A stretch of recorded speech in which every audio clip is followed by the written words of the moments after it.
Hello everybody and welcome to our WWE SmackDown watch along. SmackDown has been dominated by the Bloodline for years now. We are talking 3 near solid years of Roman Reigns at the top, doing whatever the hell he wants. And this particular show is a sea change incoming where the WWE, in particular Triple H, will set the agenda for everything going forward. It's going to be a big one. Is it going to be a good one? That's a different question entirely. We are at ringside with Wade Barrett and Michael Cole. A celebration of Roman Reigns and the WWE heritage of the Universal Championship is incoming. We already have people saying hi. Sean says hello again. Tom, hello Moxie, hello Wiggly, hello Megan as well. On the other side, the YouTube side, the dark side as it were, we have Brad, Joe and Eric already here. Eric saying who's ready to see Jimmy get kicked out. The Bloodline at Night of Champions imploding even further with Jimmy Uso turning on Roman Reigns and the Bloodline. We are celebrating the 1,000-day championship reign, which, to be clear, is not for the WWE Championship that a lot of these championship reigns were. It is instead for the Universal Championship. James says the one WWE show I can't watch. Mark saying hey. Wolfie saying R.I.P. Jimmy Uso, which seems dramatic until you realise that, hey, this is Jimmy Uso. Sean says, do you believe the reports about a new title going to be presented to Roman tonight? Sean, I'm going to ask you to look at the title of the video. I know it's not as prominent on Twitch, but it may tell you the answer to what you're looking for. And Bailey says, is it time to recognise that Michael Cole may be one of the greatest, one of 2 greatest announcers in WWE history? I think he may have surpassed Jim Ross. My personal belief is that over the years, while Jim Ross has been synonymous with the most viewed period of wrestling, Michael Cole has been there longer, and he has simply been overseeing the most successful period in wrestling. So personally, I would go Michael Cole. That said, there is still time to get it wrong, as Jim Ross has proven. Leon says, hi Tom, hope you're doing well. Doing well, thank you Leon, welcome to the show. And Eric says, is Roman close to having a longer Universal Championship than everyone else put together? Yes he is. The only reason that's not already the case is because of Brock Lesnar's reign, in which he basically vanished for most of it. Megan said, if you had told fans back in 2017 would be happily celebrating Roman having a 1,000-day reign, you've been laughed out of the building. Roman's return in the year 2020 really did change things for the WWE and really has been the pivot point, the podium on which the WWE has presented themselves since as the absolute top of the field.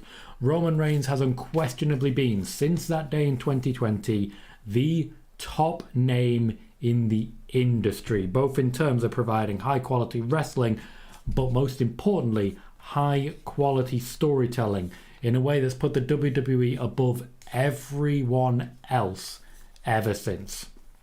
So the fact that we're opening with at least a solid 5 minutes of celebration of the history of Roman is very telling about what comes next. Triple H, as I've mentioned, is going to be making a big deal out of this show. Joe says, Tom, I personally think Jimmy deserves to be checked out after what he did to Roman. Hello Peter, how are you? And Jane says, hey Tom, did I miss anything on SmackDown? We are still in the opening high package at the moment. James says, does anyone know the date of Money in the Bank? I do, and so too does Google. Google knows too. Joe's got you though with the date as well. Peter, the fancy shirt is right behind me. The shirt with the lemons on it is right behind me. Unfortunately, it's very warm. Very warm. And Hogan says, I guess we'll see if there's smoke to this deactivation fire. I still have my doubts. 456 as well, so Tom, welcome 456. And Megan says, how many people are interrupting the celebration? I don't think necessarily interrupting. I suspect we may receive a call out from Roman to Jimmy to find out what's going on there. Austin Theory's in the ring. He was of course already there before the show started, holding his United States Championship, waiting for the music to quieten down. But we're going straight to another high package. Wow. But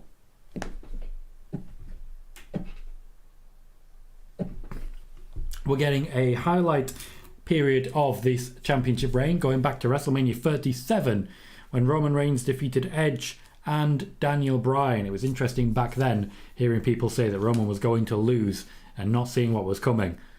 Certainly at that point I believed in Roman. It wavered as time went on, but 1,000 days, not too surprising considering. But it's got to be kind of awkward for Austin Theory, who was stood in the ring ready to start building up hype for the show, and then immediately cut away to a hate package again.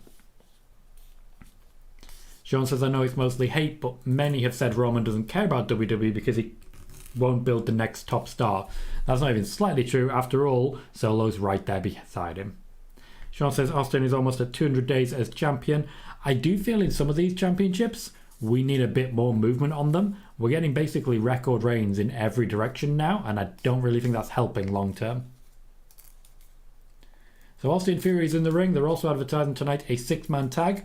Austin Theory and Pretty Deadly against the Brawling Brutes. This one of those sea changes that we're expecting under Triple H.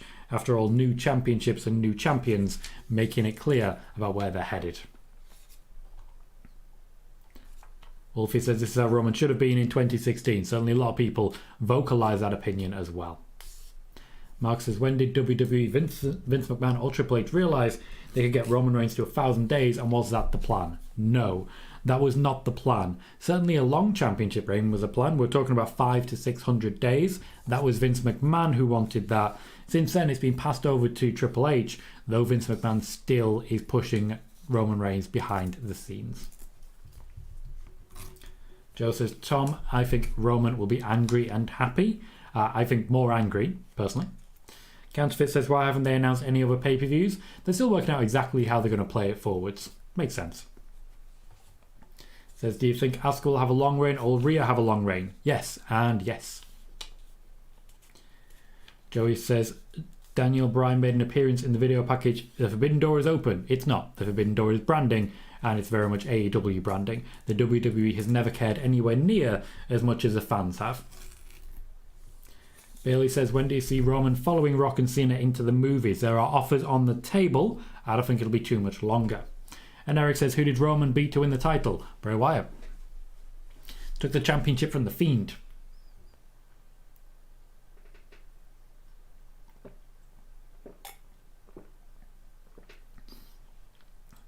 Austin Theory is hyping up his own credentials. Essentially saying that Sheamus doesn't have a chance.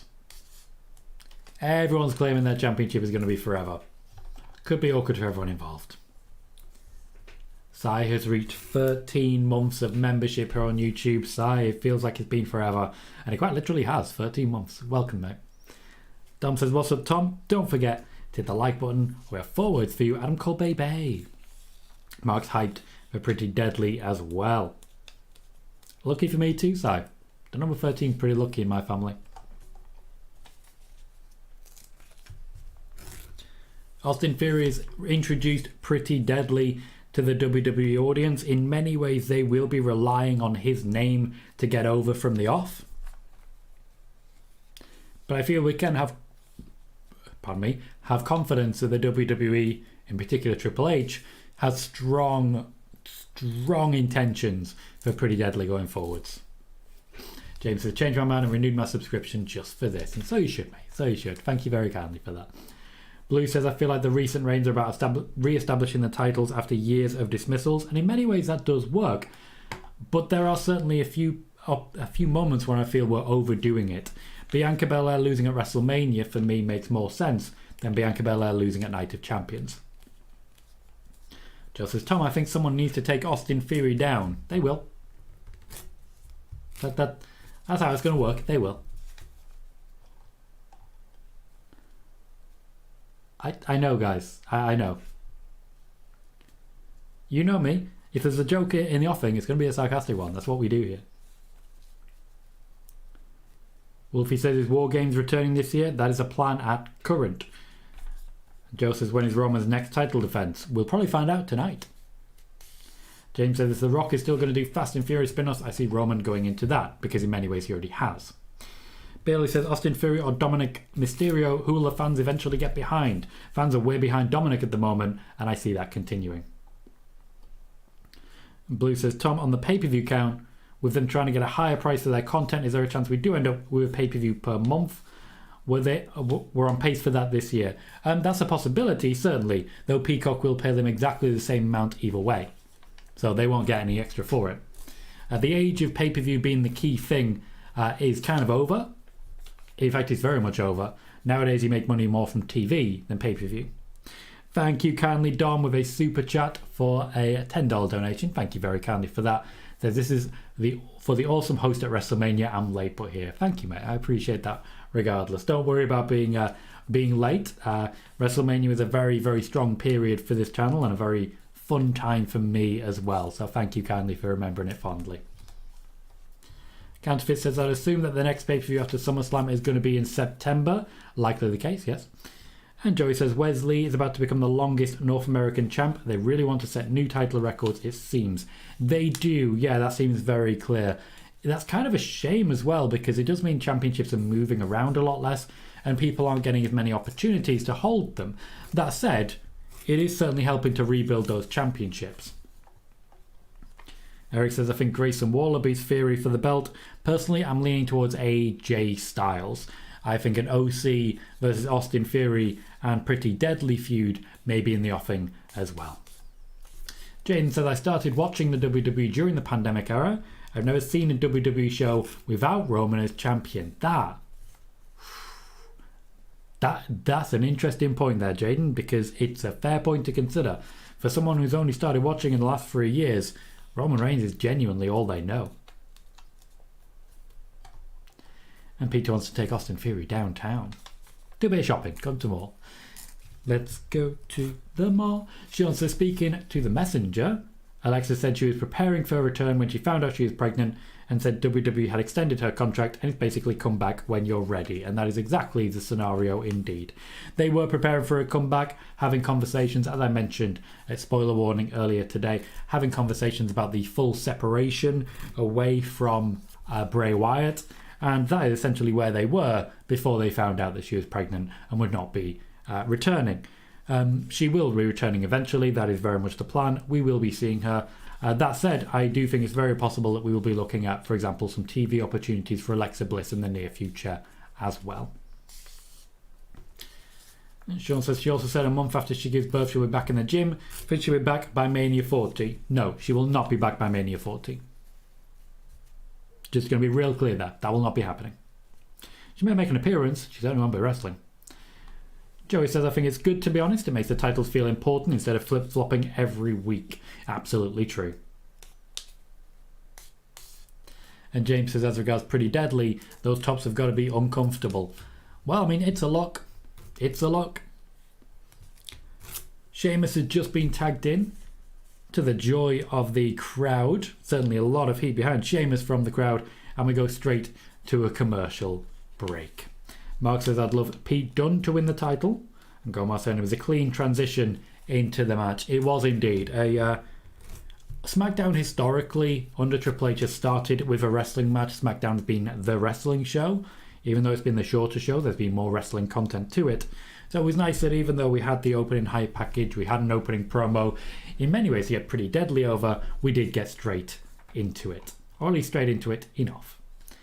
Counterfeit says, if AJ Styles beats Austin, then who beats Gunter? I'd love it to be Bron Breakker, to be honest. Though I think there's a possibility that Drew McIntyre will be the one. Sean says, I hope WWE doesn't have Theory break Moxley's US title reign. That really was a product of a different time. When Dean Ambrose, as he was at the time, was holding that championship, there were no real contenders. It was a much smaller roster. So that, in many ways, was a championship run of convenience. Also, they had other championships they were focusing on, and in many ways, the WWE kind of forgot about it, if I'm completely honest. Kind of forgot about it. Blue says, sorry, I meant PLE. The idea is they are likely to get the value up for future negotiations, like they did with SmackDown before the last TV deal. PLE seem to be the driver there. WWE keeps hyping the numbers. They do, and on Peacock it's been very, very successful. They are looking for a streaming service that would host it rather than a dedicated TV channel, to try and get essentially people who are already signed up onto the WWE brand. The idea is that people could catch a PLE randomly, and that would convince them to sign up to the TV packages. Joe says, personally, I think John Cena has got one more WrestleMania left, then he's retired. 20 is a long time. I don't think he'll fully retire in the way that The Rock hasn't fully retired, even though The Rock kind of has retired.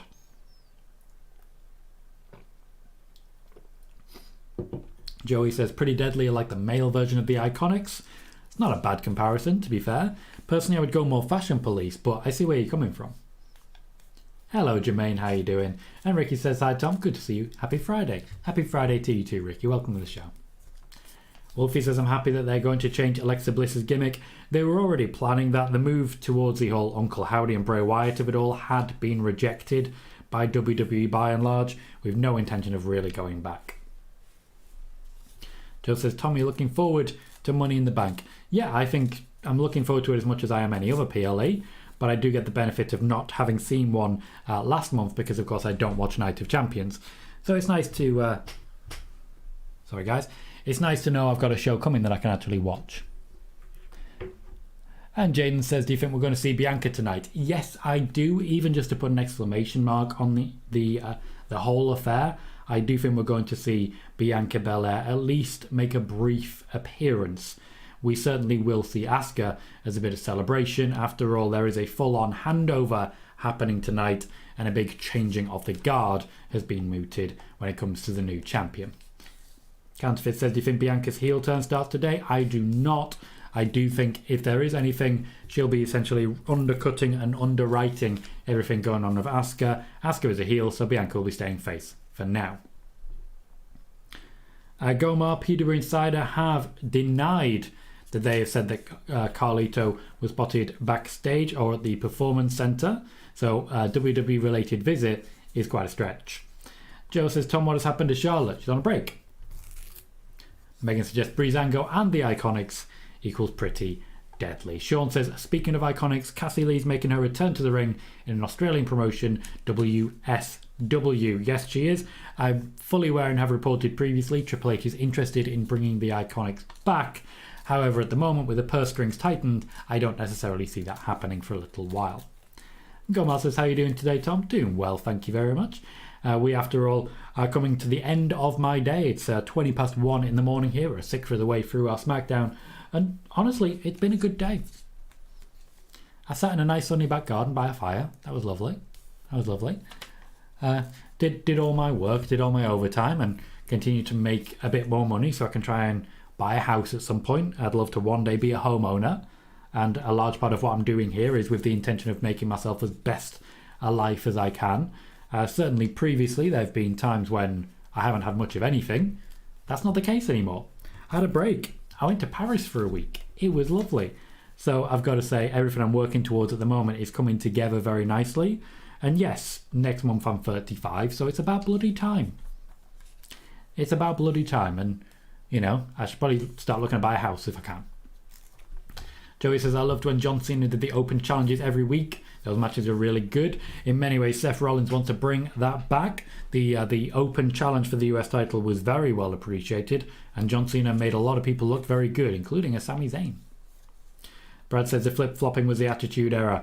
It was, and I certainly am not advocating going back to that, but I do feel we don't need a record-breaking reign for every single championship. And if that happens, where do you go?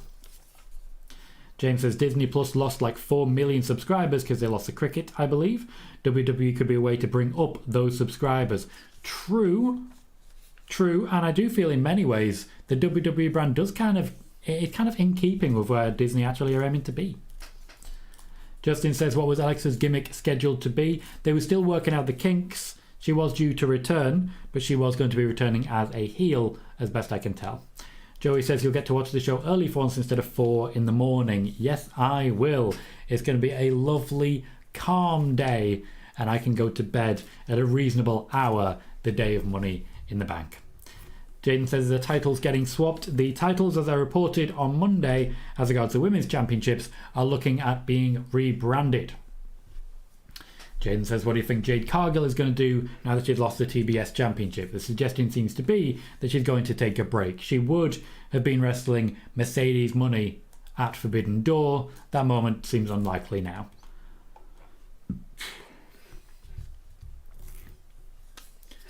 We are getting a decent pace for the match so far. Sheamus currently on the top rope, waiting for his moment to attack. Pretty deadly. Brawling Brutes have become very solid, very reliable, and are getting a lot of plaudits backstage at the moment. But there isn't an intention right now to separate, it seems, because they are doing very good work. We're about to go to another commercial break before getting to our third segment of the day. So they are very well trusted, and Sheamus is very well over. Blue says, I agree about Bianca's reign being too long. The women's single titles haven't had the issues the IC, US and women's tag titles have had, and I agree with that. Counterfeit thinks that heel Bianca will outshine a heel Asuka. We're not quite there yet. Dylan, welcome mate. Says, hi Tom, how's your week going? Going very well, thank you. And yours? Peter says, been there, Tom was homeless for a while as well, but on we go. On we go, sir. Fingers crossed that never happens again. I am... My star sign is indeed a Cancer counterfeit. Dom says, any news on Tommaso? I know he was recovering from surgery some months ago. He is cleared to return. He is currently on creative hiatus while they wait to bring him back. Wolfie says, who's a babyface you'd like to see as a heel? Drew McIntyre, any day of the week. Sean says that Tony Storm and Ruby Soho, 2 women Triple H would want to bring back. Yes, he's not going to be able to though. Jaden says, I'm also going to go to Paris in August. Do you have any recommendations? The Louvre was beautiful, particularly just hang out in the gardens. There's a little cart there where you can get some sorbet. Just do that. Just do that and hang out at one of the fountains. It's great fun. Jermaine says, hey Tom, haven't seen you for a while because of work and my schedule change. Just want to know any new news on Mercedes' severely sprained ankle. Nothing new at this point in time. I don't think anything's going to come out for a little while. She will essentially go home and recover, and that will be that. James says, buying a house in these times is confusing and expensive. You never know how much your mortgage is actually going to be monthly. True, though what I will say is that house prices in the UK are currently coming down. By the end of the year, I think will be a better time to buy a house than it has been for a number of years, but we'll see as regards inflation. I have no trust in this government, as you guys know. Jaden says, what do you mean by rebranded? What will happen? They'll essentially remove the Raw and the SmackDown and the colour from the championship. Joey says, when do you think Pete Dunne will get his old gimmick back? I don't think it will be a case of, here you go. I think it'll be gradual. I think they'll drop the butch a little bit more and you'll hear the words Pete Dunne a little bit more. We'll see how it goes. Sean says, apparently Braun had fusion surgery. He did indeed, to try and fix some of the niggling problems that he's been having with his back. Joey says, must have been a scary feeling, Tom. It was. It was a very difficult time, and I feel extremely privileged and extremely grateful that essentially when things were getting darker and the times when I was very close to losing my home, I had the support of people here. It made a massive difference. There are people on Twitch, people on YouTube were donating, were becoming channel members, and for 2 months, that was my rent. Genuinely, for 2 months. Then, of course, I got a job in the July. I would have become homeless in the August. And it's gone on really well since then. So, yeah, it was a scary time. I wouldn't wish it on anyone. Dylan says, I recently got the WWE Network. Money in the Bank will be my first pay-per-view. The network, if you're outside of the US, is fantastic. Honestly, fantastic. I don't know why they would ever get rid of it, personally. James says, houses in Australia going up and up. Not enough houses being built. We're experiencing much of the same in the UK. Yeah, the only reason prices are going down is because no one can afford anything. People are being made homeless under this current government. And Brexit has happened, which means a lot of people have left the country. So many, in fact, that now we can barely function to actually have a fully functioning economy. So, you know, Brexit, yay. Joe says, I think it's amazing the host of Money in the Bank in my home sort of city, London. Seth Rollins will be there, hopefully John Cena and Roman. Roman will, John Cena will not. Dylan says, why would WWE give Roman a new, I imagine that's supposed to say championship? Those are the rumours. Fightful Select and the Wrestling Observer reporting that this is going to happen. A member of Pretty Deadly, I don't know them by name, the blonde one, has a hole in the arse of his tights and it is hilarious. Absolutely hilarious. Prince. Elton Prince. Okay, we're getting there. We're getting there. I'm starting to learn what people's names are. Starting to learn bit by bit. We currently have on the YouTube side 28 viewers and 15 likes. If you've not yet done so, please do consider hitting the like button. It does really help the growth of the channel. It's very rare that we have less viewers than likes. So the more likes we have, you can immediately see exactly an increase in viewership when it happens. So please do consider doing so. And if you've not yet done so, please also consider hitting the subscribe button. It does mean you'll get notifications every time we go live, as well as every time we have a short or an in-depth news video. Ricky Fawn says, what is the plan for Howdy if Bray comes back? Again, they are still working out the details of that. Uncle Howdy is still going to be in the Bray Wyatt universe, though the writing team have been looking to reduce the overall amount of Howdy in the story. Counterfeit is looking for a WWE pay-per-view in Birmingham, Alabama. And Dylan says, what? There we go, clarification from Dylan. Why would WWE give Roman a new championship belt? Is the whole point of the World Heavyweight title was to give it to someone who will show up every week. Roman Reigns will not be showing up every week, but the new championship belt will not be the World Heavyweight Championship. The World Heavyweight Championship would still be there every week. And Justin says, I'm not a fan of WWE only having 6 in Money in the Bank instead of 8. It does allow them to plan bigger spots because people are more likely to remember individual moments. And you're less likely to need a ring general in the same way that you do in a Royal Rumble, for example. Sheamus, who once again ignored the possibility of a brogue kick to go for a knee. I've never understood it. I still don't understand it. Gets a near fall on Austin Theory. Joey says it would be cool if Edge was in the Money in the Bank match. Edge is due back soon. Personally, I think it will be after Money in the Bank, and we'll be seeing him in the build-up to SummerSlam. I was surprised that he came back for his triple threat match, knowing that he had no chance of winning it. Wolfie says, heard a rumour Tyler Breeze is thinking of an in-ring return. He's not thinking of it, he's actually returning in-ring. It just won't be in the WWE just yet. Mark thoroughly enjoying the match. It has been played at a very high tempo. A lot of fan service as well, much like we're getting right now. CM says, Roman revealing a new title tonight. Again, that is a rumour. That seems like it's the plan. Jermaine says, when will we get Asuka versus Io Sky? They are building towards a big match between Asuka and Io Sky. Personally, I think Io Sky might be the next Raw Women's Champion. Counterfeit says, Tom, do you think Becky, Charlotte, Bayley, Sasha, Roxanne, Tiffany and Io would be a classic Money in the Bank match? Well, if you put great wrestlers together, chances are they're going to have great matches. And Joey says, I'm glad they're giving this match a lot of time. Very much me too. Very much me too. Sheamus is clearly the focus. It looks like we're building towards Austin Theory versus Sheamus for the United States Championship. That would also get Sheamus onto the card for the UK show, that being Money in the Bank. So personally, I'd be very happy if that's where they go. I don't know what Pretty Deadly are doing, but they're doing something. Oh, it's just a good old-fashioned distraction. Seems kind of unnecessary when you could just attack from behind anyway.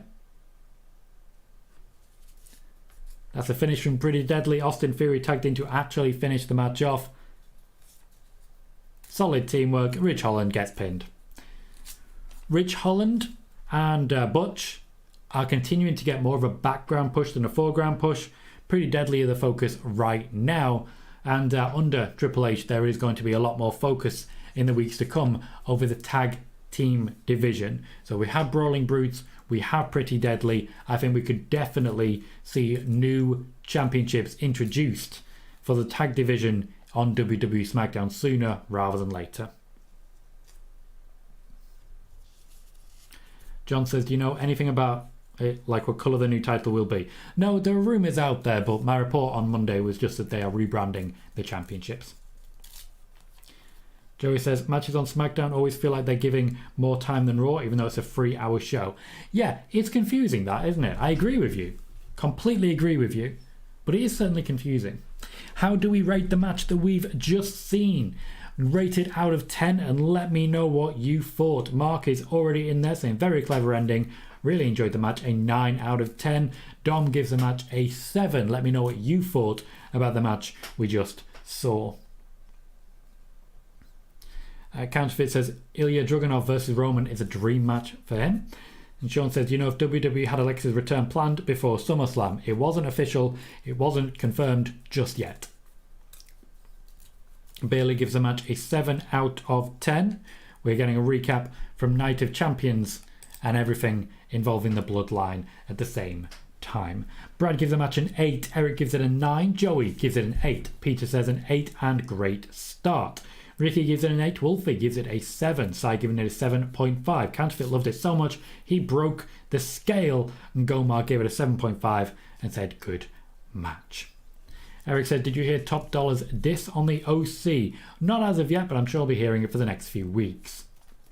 Justin says, who do you see Seth defending against at SummerSlam? What I'm hoping is Drew McIntyre. A heel Drew McIntyre would go a long way for me. Dylan says, do you think Brock versus Cody will happen on Money in the Bank or SummerSlam? SummerSlam. I think essentially they'll have a break at this point before getting to SummerSlam for the decider. Jermaine says, Tom, what is going on with the women's NXT tag titles? I still believe they are likely to be turned into the SmackDown Women's Tag Team Championships. I'm not sure where we're going to go with the floating championships. After all, Triple H wants a firm brand split. John gives the match an 8, Leon an 8, and Dylan gives it a 9 out of 10. Wolfie says, is there anything on Eric Young? He's been doing some backstage production work and some performance center work. At the moment, that is all. And Jermaine says, why do we have both women's tag titles on the main roster? That's one of the things I'm trying to cover by mentioning that I do feel the NXT Tag Team Championships will be converted into the SmackDown Women's Tag Team Championships. Sean wishes a happy 46th birthday to AJ Styles, someone we may be seeing tonight. I do feel it's logical that we're heading towards Austin Theory versus Sheamus at Money in the Bank with a 6-man tag warfare to get there. Then we trade, after he beats Sheamus, into a 6-man tag for the OC subbing in for the Brawling Brutes. I do think AJ Styles is a likely contender and possible winner of the United States Championship. Bayley says, with EO scheduled for a singles push and Dakota Kai out of action for a year, would you restock Damage Control of NXT call-ups or shut it down? Personally, I would shut it down. Bayley would go as a single star until Dakota Kai returns, at which point I'd have a bit of a battle between the two of them, which Dakota Kai would win. After that, so for example after WrestleMania 40, I'd be getting Bayley back into the championship picture myself.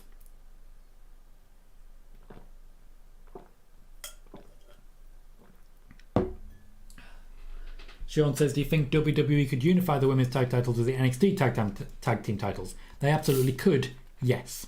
If the plan is to continue floating. I'm not sure we're going to see too much of Ronda Rousey and Shayna Baszler on SmackDown, but we'll see how that plays out. We would see more of Liv Morgan, I promise you that.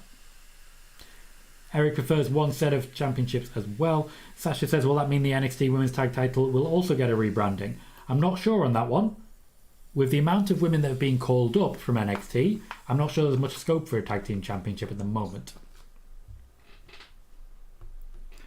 Joey is hoping to get Io versus Asuka at SummerSlam, as is John.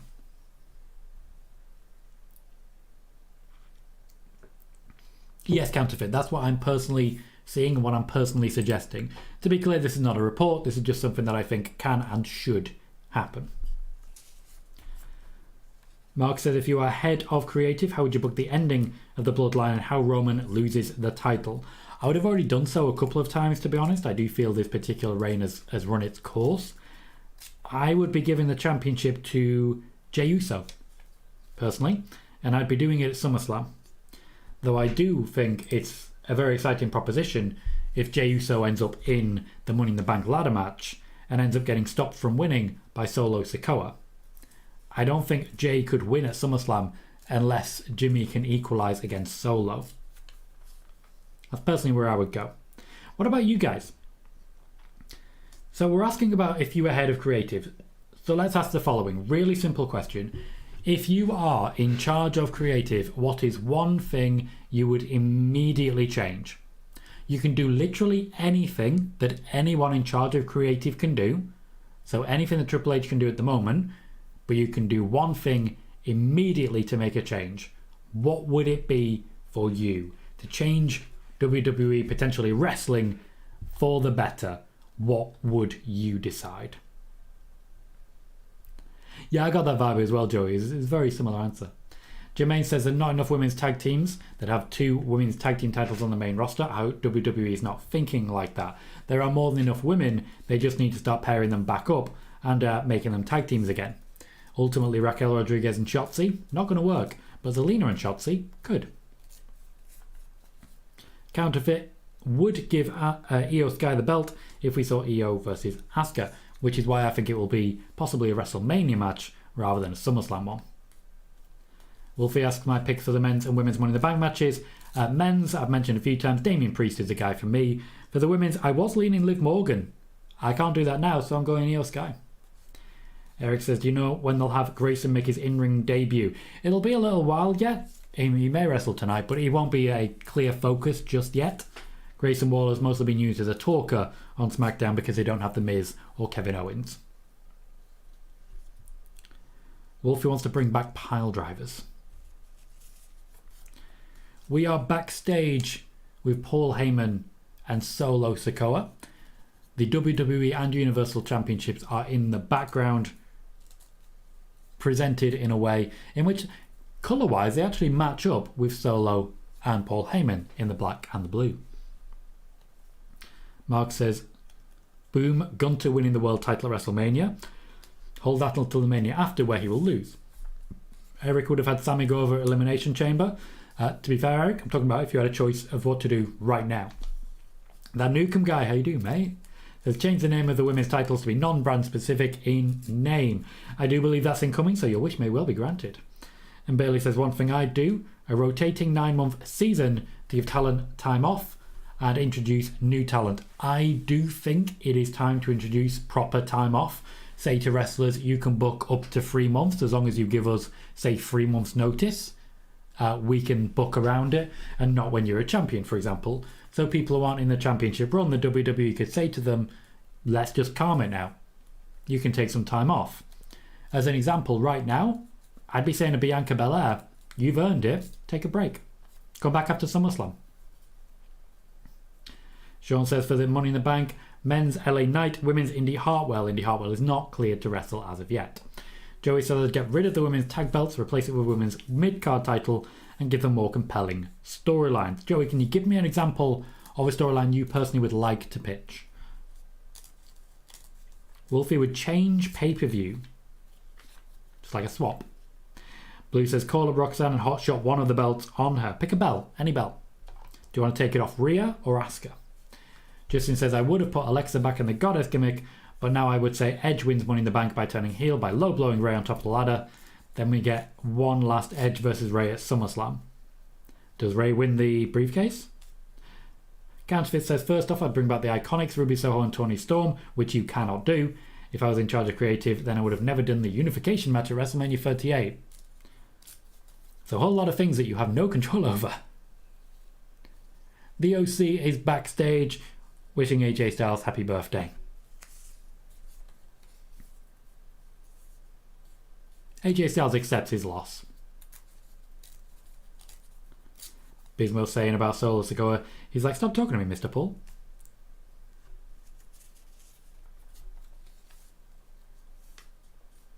So they are hyping up Hit Row versus the OC. Hit Row heel jobbers and have been for a while now, unfortunately. Fair enough, Justin. That looks like it's going to be our next match. So far, only the one match and we're further away through SmackDown, but I do not feel shortchanged. Plenty of content.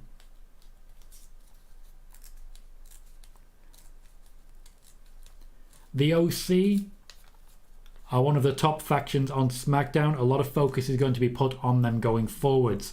I do not feel at this point that we're going to see a tangle with the Bloodline, at least while there is a Bloodline. More likely, coming up, there'll be no Bloodline to tangle with. Brad says, change the name of the tag titles. What would you change the name to, Brad? Tell me more. Sai says, if I'm on creative, I'd get rid of...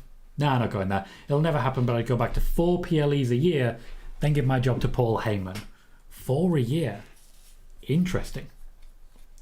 Joey says, didn't WWE used to work a crazy house show schedule back in the day, or is it still the same? It is not still the same. The house show schedule at the moment is back to about 2/3 of what it was. But it used to be that they worked 6 house shows a week. Wrestlers didn't basically get to see their homes.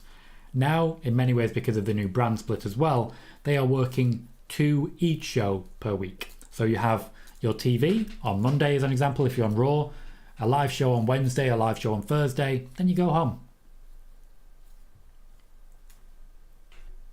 Dylan says, do you think we'll get Roman versus Jimmy or Roman and Solo versus the Usos for Money in the Bank? I think Jay's going to be hard to find on this one. The story is going to be Roman angry at Jimmy and Jey Uso doing what he's been doing the entire time, basically saying, I don't know what to do. So personally, I feel it'll be a one-on-one match, at least at first, while Jimmy establishes himself as an act before Jay eventually snaps and protects his brother. Bismo suggested Dexter Lumis and Karrion Kross duo. Wouldn't hate it. Wouldn't hate it. Blue says, Asuka by default. I love her, but Rhea is super over at the moment. Joey says, I think the women that aren't competing for a title should be given more storylines and better feuds. What have we got? What storylines would you suggest? For example, I know we've got a non-title feud between Becky and Trish right now, but I see a lot of people saying we need more compelling storylines. It's difficult to make suggestions, it seems, and I feel that's a shame because there are plenty of feuds to go into, plenty you can work with. Dylan says, I love Mia Yim. I wish I could steal from Keith Lee. Weird, mate. Wolfie says it's weird seeing the OC as baby faces. True. Brad suggesting we go back to WWE Tag and World Tag Team Champions. Blue says the structure of SmackDown makes it much easier to book matches in my opinion. Raw's ridiculous length causes them to just kill time with promos and that drowns out the matches. They could just extend the length of the matches. They really could. Joey says it sounds brutal, that schedule. No wonder why so many people got injured. They were lucky to get a day off. They were. If you were the champion, you'd wrestle more than 200 matches a year. More than 200 matches a year as champion. So the championship became a double-edged sword. Counterfeit says, Tom, do you feel like if WWE went back to TV 14, Ronda would be kind of better on the mic? No. And Wolfie suggests WrestleMania 40 or SummerSlam 2024, Uso versus Uso. I don't see it. And to be honest, I don't really see the benefit of it. They like being a team. Jay had a really good run as a solo wrestler, but that's because Jimmy wasn't there. Billy says, if Triple H could sign one AEW talent in the next year, who would it be? Samoa Joe. The second Triple H took over, I said the people he'd be going for would be Samoa Joe, William Regal, and Dakota Kai. He's got 2 of his collection back. The third, he'll wait, but he'll get it. Sean says, what are your thoughts on the MK1 reveal trailer? Haven't seen it as of yet. Need to check that out. Trekipedia says, what's up, folks? It's confirmed new title revealed tonight. Those are the reports. Though I will say that the Fightful report that it also said that it might not happen. It was one of those reports where it was, WWE going to do this. They might also not do this. $5. Dom says, I know you didn't watch Night of Champions, but did Natalya injure herself or was it planned as a squash match? To my knowledge, it was planned as a match that it was. There was no injury. Jermaine says, if I was head of creative, I would turn the SmackDown Women's title to the Women's World because it main evented 2 WrestleManias and turn the Raw Women's title into the Women's Intercontinental. Okay.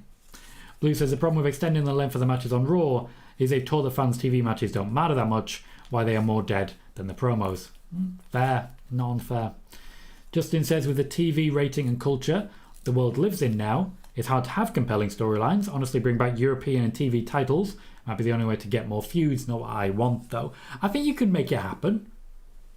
I think you can make compelling storylines. There's ways to do it. Just unfortunately, as we start out Hit Row versus the OC, this isn't how you do it. Like, we can say with certainty this match is not going to last more than 10 minutes.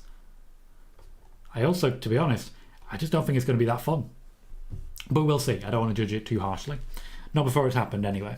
We'll see if it can keep up the pace, because the OC can go if they're able to keep the tempo going. Joey says, I think the full-time talent should be given the storylines and more undercard women instead of the top people like Becky and Bayley. I think that's a fair comment. I think the top level women, and in fact the top level men, should be looking at part-time contracts, personally. Counterfeit says, Tom, what are your dream matches if Forbidden Door was in WWE? Forbidden Door is not in WWE because of branding. Forbidden Door is just pure branding. But if we're going, for example, full scale, it would be Seth Rollins versus Will Ospreay. James says, was Brock ever in talk as the GOAT? No, and he should have been. Bismo says, I think Solo is getting a bit irritated with Roman. Will eventually side with his brothers. He's just waiting on the right moment. I still believe that Solo Sikoa will eventually give us the Batista evolution moment of the thumbs down. Jermaine says, then I combine women's titles into one set of titles, goes to all three brands to be defended like it's originally supposed to. That's women's tag titles that he's mentioning. Sean said, did you see the report by Peter Insider saying CM Punk's first feud back will be against Jay White? Nope, I did not see that. Are we sure it was Peter Insider this one? Bailey says the travel schedule for wrestlers in the past was crazy. Ric Flair said he had only 2 days off in nearly 5 months with the NWA in 1983. No time for injuries and sadly no time for family either. Yeah. And I gotta be honest, I'm not a fan of that as a concept. Wrestlers deserve a lot more time off. In many ways, their bodies need time to heal. There's a reason that wrestlers are back then, very few of them are still with us, and a lot of them suffered some pretty serious painkiller addictions. Eric says, easy way to fix the women's titles. The women's champions can't change brands. I mean, that would have fixed a lot of problems. Gomar says, I would be strict on the draft rules and actually make it make sense. I think Eric's got a point there. If you make it so that the champions can't change brands, that's a good start. Thank you, Sean. Appreciate that for double checking. That Nukem, guys, so let's see, I'd introduce a women's TV title on Raw, have it be a workhorse title for the women in the mid-card. You could use it to spin up some undercard feuds for women. I think, as an example, that would be a good title for a Raquel Rodriguez to hold. The OC have already beaten Hit Row. Hit Row got the Jobbers entrance. Top Dollars throwing in some kicks, but that just means an opportunity for AJ Styles to cause some pain. I like that his hood came up while he did it. Mia Yim and B-Fab did not get into it this time, though Mia Yim is there in case she tries anything. Justin says, name 5 non-title feuds over the last 3 years that have been good. Okay. Dominic versus Rey Mysterio. I think we definitely need to highlight that one. That's been a lot of fun. So I'll start with that one. Give me some time for the rest. I'd go towards a lot of Bloodline stuff, to be honest. I wouldn't say Edge versus Finn Balor. That hasn't been that good. Though I think Damian Priest versus Bad Bunny was a lot of fun.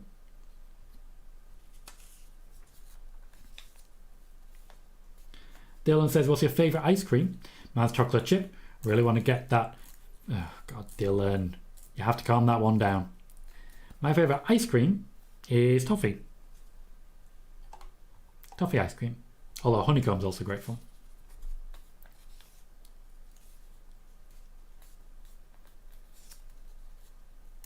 Apparently Adam Pearce has cancelled travel for the Usos, meaning we may not see them. Counterfeit says, honestly, if they introduced a women's Intercontinental and a women's United States, it would give the lesser used people more chances, like Lacey Evans. Lacey Evans is on the show tonight. We'll see how it plays out. What did we think of the match that we've just seen? Can you give me a rating out of 10? Personally, giving it a 5. It was there. It didn't offend me. It gave Hit Row an opportunity and further established the OC as faces. It served a purpose. Jermaine says, outside of Jimmy and Jay Uso, the only other 2 people I can see Roman feuding with is AJ Styles and Bobby Lashley. Roman versus Bobby Lashley is a feud I still want to see. Sai says, I think the Bloodline can run in some form for at least another year. Plenty of storylines yet to come, maybe even characters we haven't met yet. Solo versus Roman at WrestleMania seems most likely for me personally. The issue is, of course, that Drew McIntyre, as part of his contract deal, wants back in and around the championships. And given that the plan is Gunther, Cody on one side, and Roman J Solo on the other, that doesn't seem likely. Megan says, I see your Rollins versus Ospreay and Razy Gunther versus Minoru Suzuki and Rollins versus Okada. I think Roman versus Okada would be the one for Kazuchika Okada. Dom gives the match a 4, which is not in any way unfair. Wolfie says Hit Row should get somebody to replace Strickland. He isn't returning anytime soon, and Hit Row is going downhill at the moment. I think ultimately whoever they put in place, even if it's someone like Carmelo, they will be lost in the shuffle. Hit Row just aren't being taken too seriously at the moment. Joey says, what was the reason for WWE ending the brand pay-per-view? Did they not have enough star power for one brand to work a pay-per-view? They did not believe that the pay-per-views were drawing eyes because there wasn't enough star power to it. So, yes. Mark gives the match a 7 out of 10 just for Hit Row losing. Joey says, waste of a match. Would have rather seen Grayson Waller or Cameron Grimes get a match. Grayson Waller is being pushed, though he's not being pushed in a wrestling capacity. CM thinks they should have done a 3v3 with me, him and B-Fab in there. If that was the case, they would have had a couple of seconds of in-ring time at most, considering how short the match was. Koo43 says, hello Tom. Hello Koo. According to Zero News, there will be a legend at Roman Celebration, and it's not Rikishi. Have you heard anything? Nope. Joey says, didn't Top Dollar get a lot of heat the first time around for running his mouth on social media? Yes. And he also got a lot of very positive social media attention, so the WWE were fine with it. Brad gives the match a 5. Peter gives the match a 3. Bailey says Endeavour will never say publicly for now, but what one change would you see coming in WWE under new ownership? A lot more UFC involvement. Wolfie gives the match a 3. Sai says a passable 5.3 out of 10 for me. Megan says I think 4's fair. Adonis is good, but Dollar needs more work. Unfortunately, Top Dollar is the one that Vince McMahon and Triple H seem intent on pushing. Leon gives the match a 3. Joey says, is Grayson Waller just a talk show host now? We ever going to see him wrestle? Ever is a very long time. Ultimately, he is going to be there as a wrestler. But right now, the focus is on him as a talker because they don't have The Miz, they don't have Kevin Owens, and they always make sure they have at least one talk show host in WWE on either brand. Blue says, in terms of a women's storyline, I would expand Damage Control, give it some actual bite, allowing Io to be built before finally winning the title. FDR says Hit Row should probably go back to NXT. They may well do so. Counterfeit says if Jamie, as in Jamie Hayter, was still champion versus Ronda, which could be fun. That's a good shout. FDR says might be able to fit in better until they get called back up. This as regards Hit Row in NXT. Eric says I think Seth versus Edge was a great feud. True. I would also put Seth versus Cody up there personally. I think Seth versus Cody, the whole franchise player business, was quite a lot of fun. I think Seth in general really delivers at the moment. I gotta be honest, I am struggling when it comes to women's feuds. I think Becky versus Bayley could have got there, but they pulled out on it. Monday night has been confirmed to be Seth Rollins versus Damian Priest, suggesting to me that Damian Priest will not be the one to win the Money in the Bank briefcase. The Grayson Waller effect is in play. I'm not exactly hearing much response from the crowd just yet. Waiting on that kicking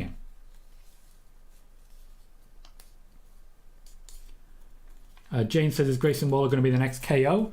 No. I see more of The Miz personally. Dylan says, did you see Roman's schedule for the summer? Is he busy? I didn't see his schedule personally, no. Counterfeit says, to me, Io should win it at SummerSlam. Adam says, hey Tom, skip my question. When you reported the WrestleMania 39 matches booked by Vince, how are you for certain those matches were booked by Vince? Primarily, sources backstage who told me that they were. The Cody versus Roman match was booked in June, before Vince actually left. Vince did actually want to book Ronda versus Becky. Didn't quite happen. Wolfie thinks they should push Mia Yim towards the end of the year or towards the Royal Rumble. It depends what you mean by a push. At the moment, she's on TV week in, week out. It's kind of the Rhea Ripley push, though, as regards Judgment Day. Grayson Waller has Asuka coming down to join him. I'd imagine we're going to see some Bianca. Justin says, hi Tom, what was Rikishi tweets all about last Saturday after Night of Champions? Is he getting involved in the Bloodline storyline? Possibly, or he's just building up as if he might. Thank you, James, for the clarification. Yes, I did see that. Thank you. I did not click that.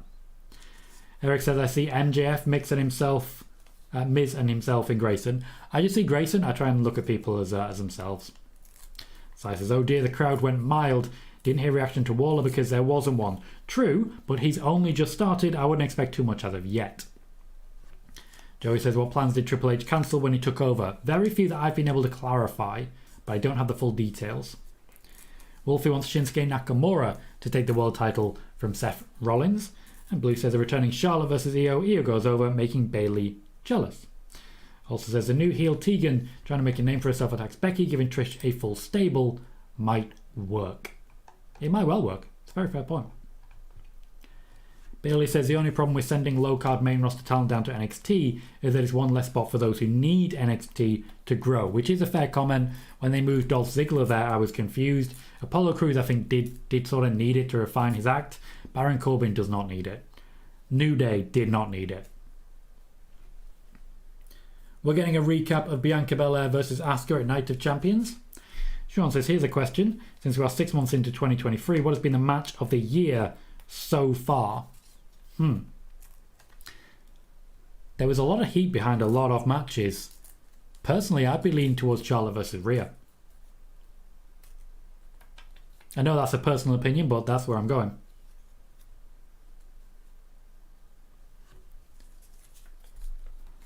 It's nice to finally see the whole mist in the eye business. That's some very dark mist. Sean says, did Vince have Cody winning? No. I am not aware that Vince had decided on the winner, only that he'd decided on the match. Sean says, does Ali need it? No, he just needs a decent storyline. He needs someone in creative to care about him, essentially. And at the moment, he just kind of doesn't have that, which is a shame. Joey says, I remember you mentioned before that Vince wanted Bobby versus Gunter, but it never happened. I'm guessing that was one of them. Very possibly. Survivor Series in particular received huge changes by Triple H. And I'm not just meaning War Games. We also had a number of pay-per-view matches that were cut from the cards because Triple H likes smaller pay-per-views. FDR says Seth should probably lose the World Heavyweight Championship via cash-in. I don't find that likely. I think he'll get beat by Gunter. Blue says it's the idea of moving main roster down to NXT to work with the talent there, help them grow and see if they're ready for the main roster. Kind of. The idea is just to get more eyes on it, but I don't think Baron Corbin ultimately is the guy to do that. James says, are these people in the bottom of the screen real? Nope. Oh, Dylan's saying Roman versus Cody is his match of the year. Adam says, a little bit before Bray Wyatt returned, SRS of Fightful said people within WWE said to him Vince was done with Bray Wyatt and was done with him and Wyatt's release. Vince made reservations. Is this true? I haven't heard anything about that personally. Vince McMahon was always a fan of Bray Wyatt and didn't want him to be released, but ultimately could no longer justify the outlay when Bray was not coming back to work. Asuka's very creepy at the moment. Oh look, it's Io Sky. I expected more of a crowd reaction there. Who says, do you think Asuka rematch against Bianca is going to happen at Money in the Bank? Nope. I see Io Sky already going for it and challenging Asuka. Now I do believe I may have mentioned this incoming feud earlier on today. Jane says, how can we understand what's going on, not to be disrespectful? I think we're understanding enough. I mean, she said Money in the Bank and she did the whole championship thing. I know that the crowd are definitely unconvinced here. I think ultimately that they are doing extremely well with the what chance.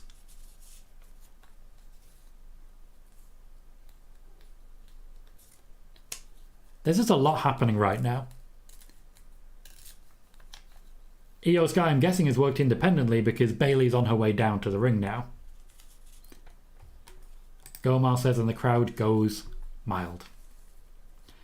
Bayley says a match of the year candidate might have been Bad Bunny versus Damian Priest. Was a hell of a match, though a bit overbooked for me personally. Megan says, oh no, Asuka versus Io. This is going to be terrible. I can't do it. It's going to be great.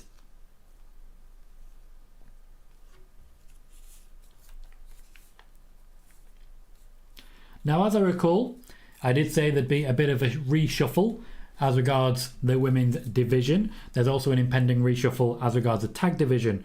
But we're looking at something brand new when it comes to the women's side. I don't see us going straight into Io Sky versus Asuka. This is hype for the Money in the Bank match.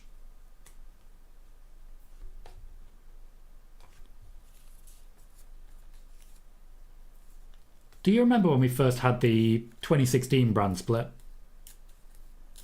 And as, oh god, it's full Sergeant Slaughter. As a result of the 2016 brand split, we had a segment where Becky Lynch was wrestling, I think, Eva Marie. And then every woman came down and said 2 sentences, and that was it. And it's the least Alexa Bliss has ever sounded. This is where we are now. They are restarting the SmackDown Women's division. Sean says, I know Becky will win, but Sonya could win with an interference by Zoe. Sonya, don't see it. Megan says, I can't even be sarcastic about it. Asuka versus Io should be fabulous. They are continuing to tease it. The day will come. The day is not today. Eric says, if Priest loses on Monday, why would it be less likely he would win Money in the Bank? Because they tend not to do a refresh that quickly. Wolfie says, as Kairi Sane left New Japan, she was never under contract to New Japan. She was under contract to Stardom and Bushi Road. Adam says, so why was on a hiatus 2021 before released due to not being happy with creative? Essentially, yeah. I've got a full video on this, Adam. Like a full video as to exactly what the whole situation was with Bray Wyatt. Exactly what led to him being fired from the moment he came back and started the Fiend character onwards. You may want to just scroll through my video section. I think you'll really enjoy it. There is a lot of detail in that about exactly what happened with who. Joey says, is Bayley going after Asuka? Everyone's going after Asuka.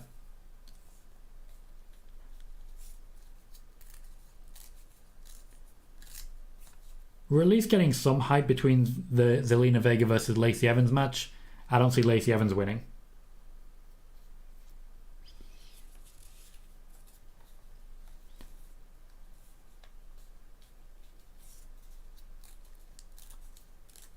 Grayson Waller, interesting in the background. Asuka has managed to slip out.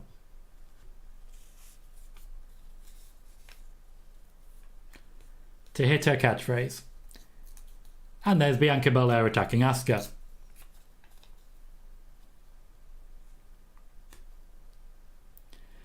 Now Bianca Belair is making no effort to say that she's after a Money in the Bank ladder match. She wants a championship rematch. Joey says it seems like the same problem happens every time with Bray. He wants one thing, then creative wants something else and can never meet in the middle. Yeah. That's exactly what happened. And Gomar says, Zelena said she was this close to beating Rhea. I don't remember seeing it like that. Nor do I. Like, Rhea threw a... Well, Zelena threw a lot at Rhea, and Rhea just shook it off and then beat her. It's that simple.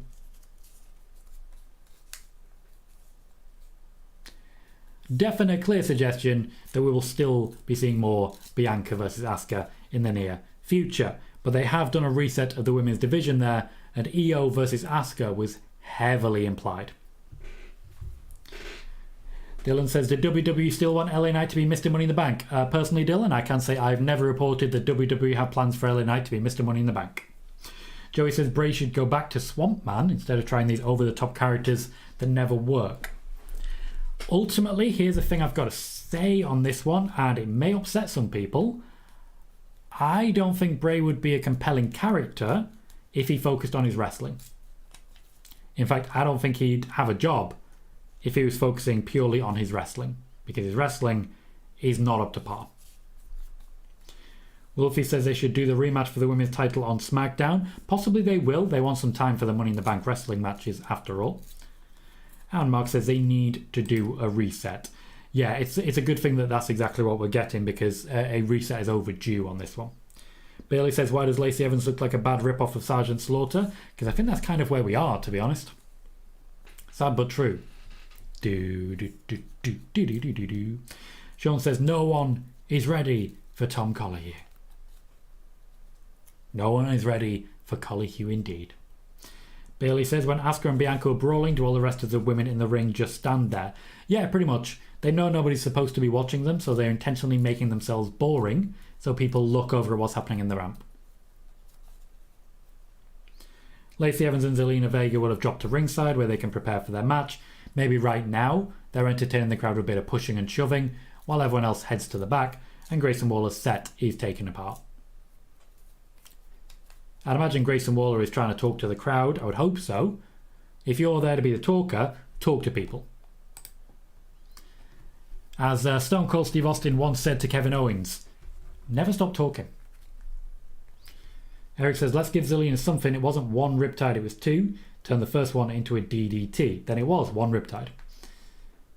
Vitor, welcome, says, don't watch wrestling for a long time now. We'll hop into Austin Theory's Mr. Money in the Bank run. His cash-in was a bit of a failure. Just a little bit of a failure. A little bit of a failure. Blue says, Bryan Danielson tricked people into thinking Bray was a really good worker. And Mark says, I agree. I think Bray needs to be a manager and occasionally wrestle. The issue is, unfortunately, that's not how he sees it. We are currently at 2,448 subscribers. We have 3 new subscribers from this show alone so far. 2 more will get us to 2,450. So if you're watching and have not yet subscribed but want to watch along every single week, I promise you, this is a place for you. Be sure to hit subscribe. In addition, as we're halfway through the show, we have 35 people watching and only the 27 likes. If you haven't yet done so, please consider hitting that thumbs up. It does guarantee growth of the channel and it does guarantee that we will see more people watching and more people growing this community. Thank you to everyone who's hit like already and to all 2,448 of you who've subscribed already. Vitor says, at least he's a champion now. Promising guy, I think. I agree. He's on the fast track to the top. He's not quite there yet, but that's nothing to be ashamed of. Steve, you're right, mate. Says, catching up with the SmackDown show on delay, but I must say the pairing of Austin Theory and Pretty Deadly is the best thing I never knew I wanted. It shows how far Austin Theory has gone.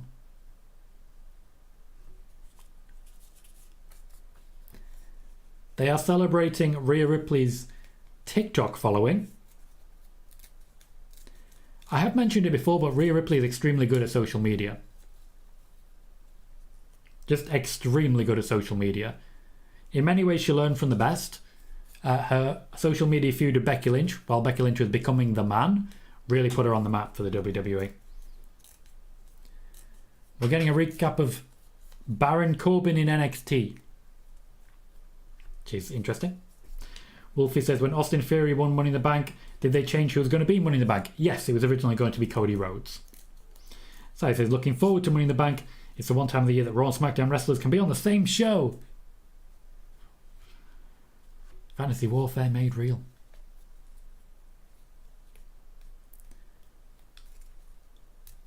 Cameron Grimes is backstage talking to Adam Pearce. He wants himself a continued feud with Baron Corbin. He may be waiting a while. And Brad says this community is a family. We try our best, Brad. I appreciate you saying that. That's the intention. It does look like there has indeed been a bit of a scuffle before the match goes live between Zelena Vega and Lacey Evans. Let's see if this match gets more than 5 minutes. Fingers crossed. In fact, we're seeing exactly what happened. The only difference to what I said is that they're actually in the ring when it happens.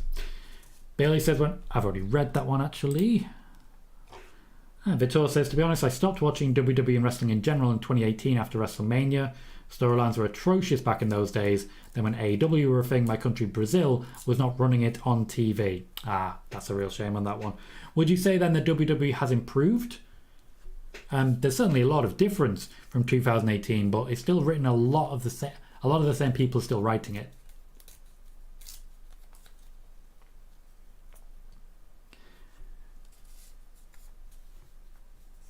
Lacey Evans is very athletic, but also wrestles extremely slowly.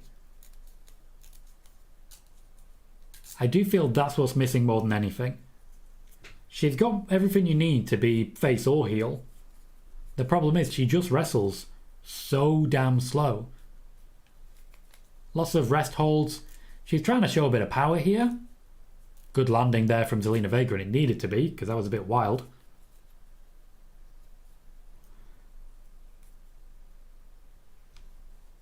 But I don't feel that Lacey versus Zelena is going to be one of those matches that catches fire. A very weak kick there from Zelena. That move has not really worked out for her. Eric says, I know you said that Corbin was one of your favourites. Are you going to watch NXT for him? No, I don't have time. I want to be clear. There's a reason I'm not able to watch AEW regularly. There's a reason I'm not able to watch NXT regularly. It's time constraints. I work a full-time 9-to-5 job. I can't be up until 3 in the morning on a Tuesday night. I can't be up until 3 in the morning on a Wednesday night. There's a reason I'm not doing Raw watch parties right now. I do what I can, but I'd need to be full-time in order to watch all of the wrestling. Vito says, I'm getting hyped again now. Not as I was for the first time in 2012, 2013. Good old days for me. Days of the Shield, certainly. Wolfie says, I hope in a few years we'll be able to see a face Tony Storm versus a heel Rhea Ripley. And Brad is saying Lacey has no sense of urgency. Joey says, I'm surprised Lacey is getting TV time. She's been off of TV for a while now. She has, while they've been trying to hone her character. I think ultimately, she's just an easy person to have lose. She's in a position right now doing the job. Considering she came in immediately feuding with Becky Lynch, teaming with Charlotte Flair, and then teaming with Corbin against Seth Rollins and Becky Lynch, who were the champions at the time, it's quite a fall from grace.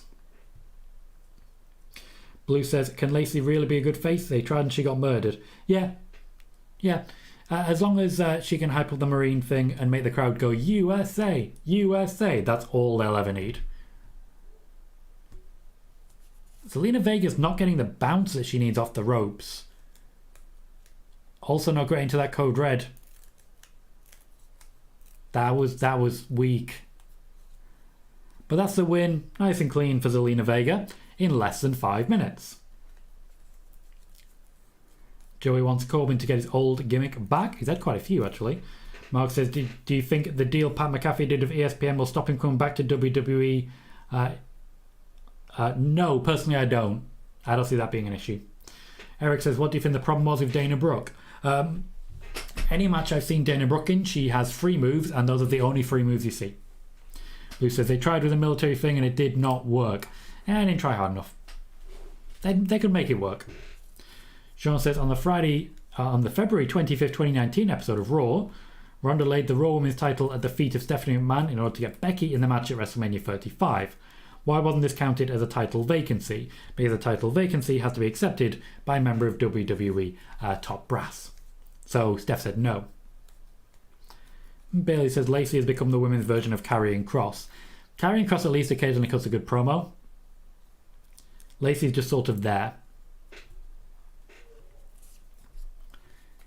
They're hyping up Montez Ford versus LA Knight still to come to qualify for the Money in the Bank ladder match. We're getting more hype.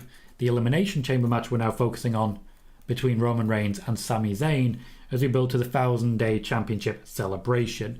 Next up we have the qualifying match, and then after that, I'd imagine it's time to talk Roman. I already read that one. Bismo says, back to the drawing board for Lacey. Yeah, she's been in the drawing board for a while. It's very unfortunate, but they are rebranding and redesigning her so much and so often that it doesn't really mean anything anymore. It means nothing. Lacey Evans hasn't got the time or the potential to just really show who she is and what she can do. How do we rate that match? I gotta be honest, giving it a 2.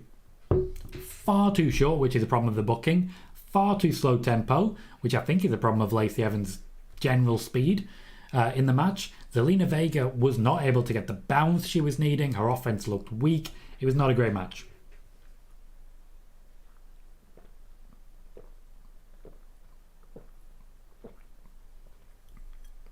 Mark says 10 out of 10 just for Lacey losing. Joey says Karrion Kross has a good look and a cool entrance. It's just the booking that's been bad. He always got thrown in quick feuds that got nowhere. Very true, I agree with you, Joey. And I do feel anyone who debuts by losing to Drew McIntyre several times in a row, not really a good look. Blue says, Tom, who do you think is being misused the most on the main roster right now? Ooh, okay, good question. Sonya Deville. Actually, it wasn't as hard as I thought it was. Sonya Deville has everything required to be a top-level talent, winning championships the world around. For some reason, they've just decided not to do it. Brad gives it a -2. FDR gives it a 1, Leon gives it a 2. Wolfie says they need to start increasing the amount of matches for the women's division. They really do. Vitor says, something funny about my experiences with wrestling is that days come and go, but my favourite superstar after roughly 10 years being a fan is R-Truth. A lot of people are of that opinion, yeah. Mark says, as a parent as a child with autism, I hope Lacey is never allowed to win again. Yeah, she's certainly got some opinions, hasn't she? FDR says, I feel the undercard of WWE needs to be built a bit more storyline-wise, and I agree with that. There is a lot of talent in the WWE right now who are not getting TV time, who are not getting an opportunity to show who they are and what they can do. Ultimately, there is too much focus on the top level, too many wrestlers who are wrestling week in, week out, who are not allowing wrestlers lower down the card to do so. This is largely the booking that's the problem. But this is why, for so many reasons, I don't think part-time Roman is the worst thing in the world. Bayley gives the match a 1.5 out of 10. I thought my 2 was low. It turns out my 2 was generous. Didn't see that one coming. Montez Ford versus LA Knight is next. Certainly a lot of people believe LA Knight's picking up the win on this one, and I do agree with them. That said, how he's going to beat Montez Ford will be interesting to see. Montez Ford in a Money in the Bank ladder match would be a sight to behold. And honestly, when it comes to the actual match, I'd rather have Montez Ford. I think he'd make the actual match that much more of a spectacle. C-Max says, I think both wrestling organizations have that problem. The end of Dark and Dark Elevation is going to mean a lot of wrestlers don't get opportunities in AEW. Maybe for Collision we'll be able to change that. We've gone backstage to the LWO. Sans Rey Mysterio. Hyping up Zelena Vega.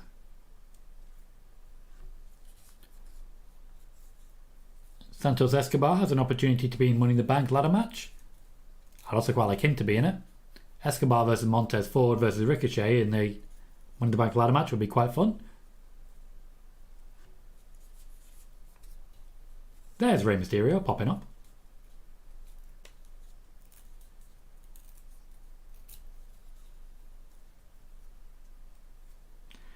I do like this particular role that Rey Mysterio has as LWO cheerleader.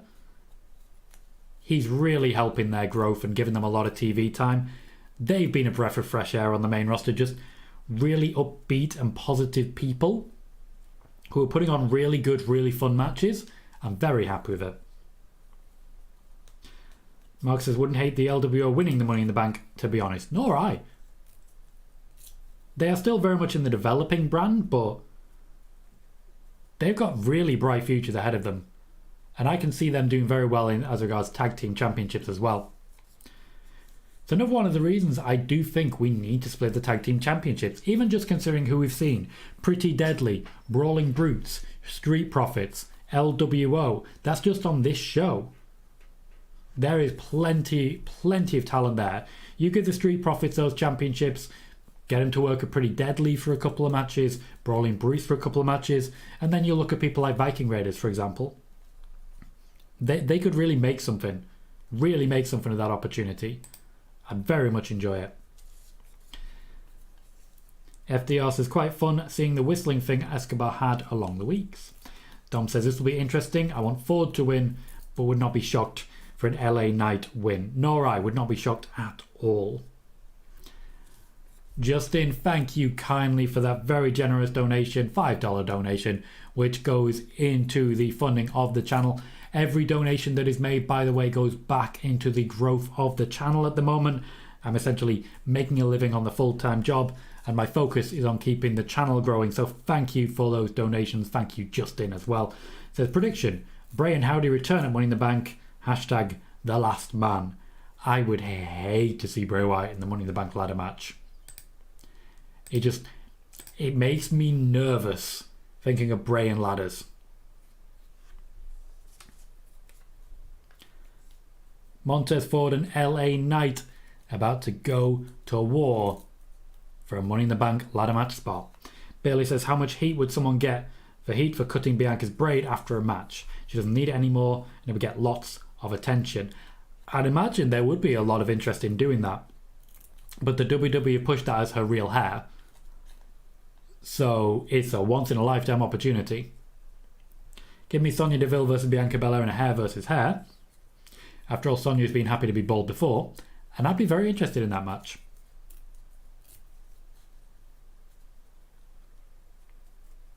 Wade Barrett very clever here with how he's hyping up Montez Ford, really pointing out that he's a tag team specialist. Montez Ford, as we know, has a very bright future in the WWE. He's had a couple of moments and a couple of opportunities to show how he can work as a single star. This is yet another one. I do think the day will come where Montez Ford and Angelo Dawkins are separated, but for now, not so much. Brad, the Viking Raiders were just an example. I mean, to be fair, the Usos are still on SmackDown. So we could work with Brawling Brutes, work with Pretty Deadly, build up to the Usos against the Street Profits, which is never going to be a bad option. Joey says, I don't think Montez is winning. They got Ricochet for all the high-flying spots. There's always room for one more. Always room for a little one. FDR says, anyone but you. Fair enough, James. Thank you for joining the show, regardless of where you're travelling. Eric says, I feel like whoever loses this might very well win the second chance. I see LA winning, now Ford winning the second chance match. I'd imagine if you want to get LA Knight over, go the other way. Though it's hard to work out what's going on with LA Knight at the moment. He's ostensibly a heel, but the fans don't really care, do they? It's likely this is going to be the last match, but I can't say with confidence that it's going to go for 20 minutes. I don't see our final segment being particularly big either, even though obviously there's going to be a lot of focus on Roman. The suggestion was definitely that the Usos won't be there tonight. I suspect Jimmy Uso will be there tonight. Joey says, do you think Logan Paul could be in the match? That would be good. That's a really good shout, Joey. The fans do treat LA Knight like a babyface, that's true. Logan Paul, I think, would do very well in the Money in the Bank ladder match. I also think he took a significant beating that his body might not have been entirely ready for at WrestleMania. So we'll see what happens there. Blue says the Sonya situation feels so weird. She was so hot when the incident happened. She came back, was still over with her being a power figure, but as soon as she started wrestling, they just beat her. Essentially, yeah, I don't know how much of that was potentially a confidence issue, potentially everything else happening. But Mandy Rose and Sonya Deville both, before this happened, felt like they were about to start winning championship gold. Mandy Rose looked dead set on beating Bayley and then losing it to Sonya Deville later on. FDR suggests Logan Paul with the briefcase. I mean, I wouldn't hate it. He's got history with Roman, he's got history with Seth. Sean says, Tony Khan said on the Double or Nothing media scrum he has a good relationship with Goldberg. Could we see him on AEW? Not with the money that he's requesting. It's just a lot of money. Megan suggests both these men should be in the Money in the Bank match. I agree with that. Pardon me. As aforementioned, if there is a second chance, I can see that working in their favour. Joey says Sonya hasn't felt the same since going away after the Stalker incident. Yeah, and that absolutely sucks because in no way was that her fault, but she is still suffering for it. Even factoring out the horrific situation she had to experience, the loss of momentum basically put an end to what was a hugely promising run and a very, very strong chance at a career at the top, firmly established, where essentially Sonya Deville would be now where Bianca Belair is now. Mark says, how much money do you think Goldberg is requesting? A whole lot. Not as much as a shitload, but more than a ton. FDR says, did anyone see WWE acknowledging CM Punk's WWE title reign? Yep. Joey says, why does Goldberg want so much money? He's not a draw whatsoever and only works 5-minute matches. He believes he is a draw. He believes he is a draw is probably the best way to describe it. And the only way to describe it at this point in time. I'd love to have more of a description on it, but there isn't one. It is what it is.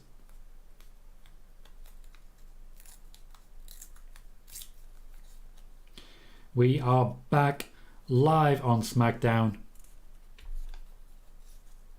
with Montez Ford versus LA Knight. Gomar says, CM Punk was backstage on a show this year, so it didn't surprise me. Dark Society says, I hope the new title for Roman looks beautiful. If they're going to be debuting a new championship, we are less than 30 minutes away from that debut.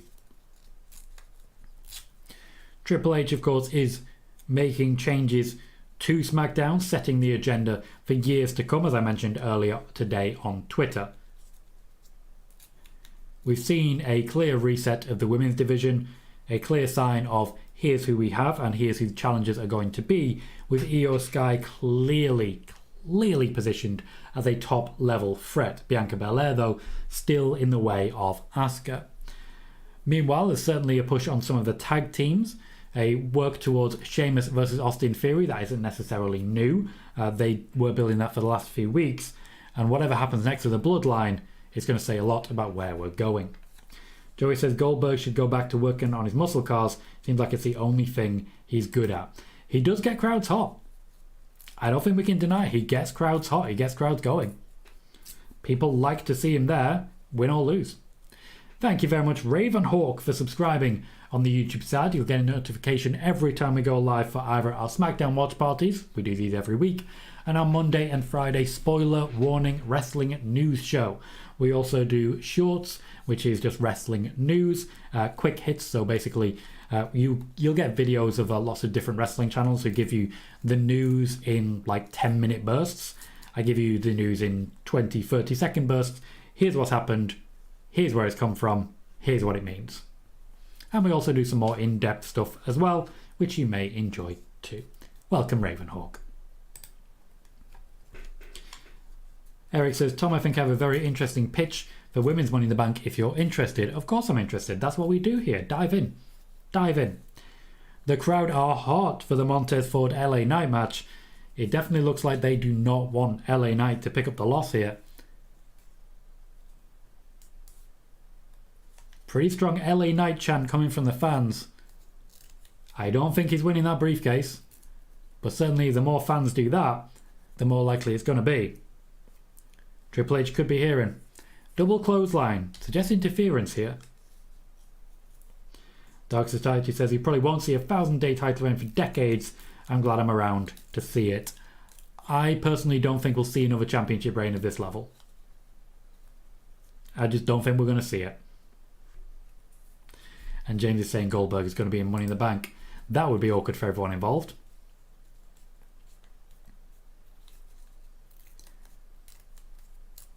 Logically here, Montez Ford could call an audible and play heel. I don't know if he's experienced enough to make that call though. LA Knight might be, but I don't necessarily know if anyone's going to listen to him, because ultimately it's his match.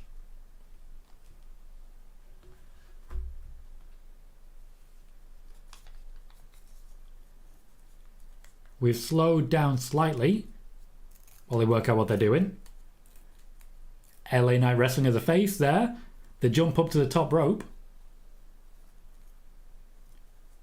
Trying to pop a crowd.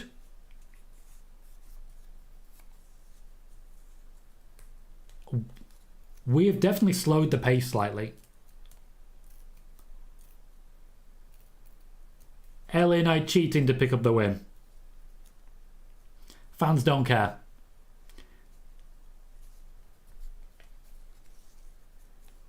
A handful of the tights, a handful of the ropes, doesn't matter. He got what he was there for.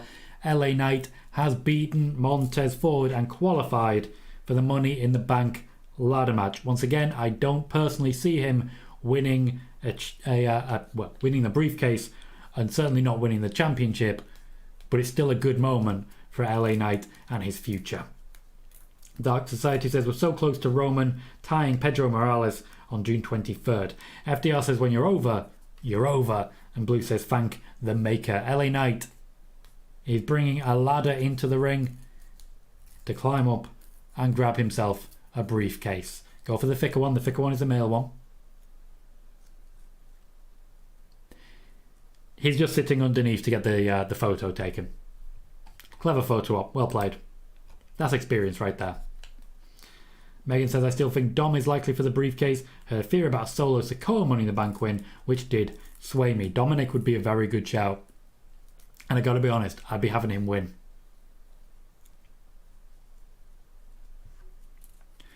We have a hype package for the NXT Women's Tag Team Champions, Isla Dawn and Alba Fire, formerly known as Kaylee Ray. I've met Kaylee Ray a few times. She's absolutely lovely. I don't know how else to describe it. She's absolutely lovely. Dark Society says, Dave Meltzer said on the Wrestling Observer that WWE has a long-term plan for Roman a babyface run. I don't think Roman needs a face turn.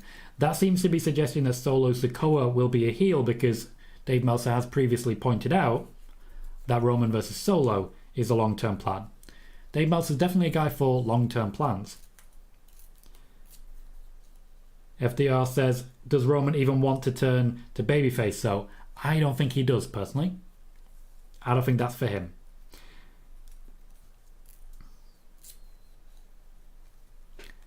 Triple H is on his way down to the ring of a half hour left. And yes, there is a reason I put Triple H's name in the video title. Said it was Triple H. Here he is.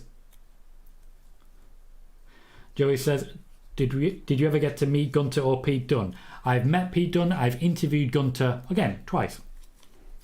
Sai says, I can't see Stone Cold Light winning Money in the Bank. Back end of his career, who's over because he says, yeah, funny. I thought you were saying Stone Cold Lita. Got confused there. Mark is saying Triple H. Blue says, loved Alba and Isla in NXT UK. So happy to see them make the main roster. FDR says, where's the podium? If there's a championship coming, they'll bring it out in the commercial break, I am sure. Because we've got half hour left. At this point, they kind of need to be killing time. Oh, I did miss it. Thank you, Eric, for reminding me. Eric says, the 6 women are in. Then Adam Pearce comes out, says, we're bringing in NXT girl, who's hooded, wins then at SummerSlam, she cashes in, wins Raw after. She says, I didn't win for me, it's for someone else. It's Liv Morgan, her new manager, so Liv is champion now. Oh, there is absolutely no reason that would ever happen. I got to be honest, mate. No, I don't like your idea. That completely undermines anyone else. And the whole idea of, oh, they're in a hood for the whole match. Nah, mate. Nah, mate. Joey said, did Pete Dunne have the same attitude in real life like he did in NXT UK? Yes, he did. And FDR says, stalling for time, smart. Indeed. When we get back, there'll be 25 minutes left and probably 2 more commercial breaks. So we'll get what Triple H does, then we'll get a commercial break, then we'll get Roman Reigns, then we'll get a commercial break, then we'll probably get the Usos. Maybe a new challenger. Maybe someone else entirely. Who can tell? Who can tell? Sean says, does Roman hold the title for 1,796 more days to pass Bruno? No. No. That seems absurd at this point. Then again, not long ago, 1,000 days seemed absurd. And here we are. The day hath cometh. Roman Reigns is one of those. He just keeps breaking the mold. He keeps changing the game, if you'll forgive the pun. If you'll forgive the pun. Noah says, do you think Roman versus Jimmy will happen at Money in the Bank? I think that's a definite possibility and would be a good shout considering where the storylines are. FDR says, hopefully Jimmy interrupts or something. And Keem says, does Seth appear? Nope. Seth is firmly on Raw. He has his own championship now. He's no longer interested in Roman Reigns. Thank you, Dark Society. I appreciate that. It's very nice to say. Mark says, when you find out stuff, do you get results from real sources or do you not ask? Bit of both. Most of the people I talk to know better than to give me direct spoilers, because that spoils my fun. Though I do still get plenty of details. For example, when I reached out to find out what was going on with Cody Rhodes after his injury, I found out he was going to be winning the Royal Rumble and taking on Roman Reigns at WrestleMania, which basically tells me all of the results for all of the Roman matches until WrestleMania. So sometimes it gets through by osmosis. Joey says, since SmackDown is going to be live in the UK, I wonder if it's going to air early here or same time. In the US, it will air at the same time. It'll just be on tape delay. Blue says, Seth should show up to tell Roman he's no longer undisputed. As I say, not that invested. Noah says, I really want Cody and Brock's feud to end and Brock to feud with Gunter until SummerSlam. Brock versus Gunter has been mentioned a number of times. Personally, I suspect they'll be closer to a Survivor Series time. Eric says, was Pete ever NXT champion? Not NXT proper, no. NXT UK, yes. I want to say a quick thank you to everyone watching. We have in fact reached 2,450 subscribers, meaning a gain of 5 subscribers today. I want to say a massive thank you to all of you for being so supportive of the channel and for helping the growth. Every like, every comment, every donation makes a massive difference and really does help us to reach the heights that we are currently reaching. So a massive thank you. I know compared to some of the big name channels, 2,450 likely doesn't feel like a lot, but to me it feels huge, and I don't need that many in order to go full time. Thank you for your help, thank you for your support, and thank you for joining me here. Dark Society says WWE should have turned Roman heel after he beat The Undertaker at WrestleMania. It would have been the right moment. They kind of did.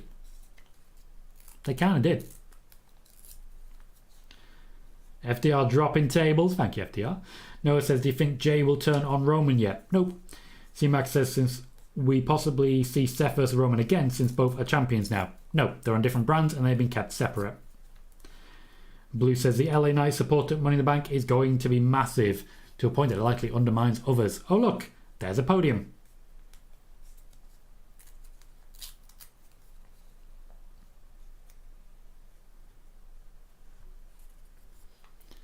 This is going to be a Roman loving and a half. So dominant is a bit rich given that he's constantly winning because of the Usos and because of Solo Sikoa.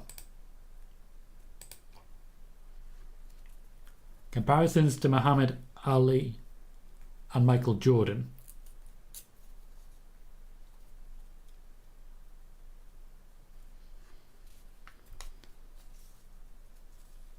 Logically, Roman Reigns will be handing over his previous championships going forwards.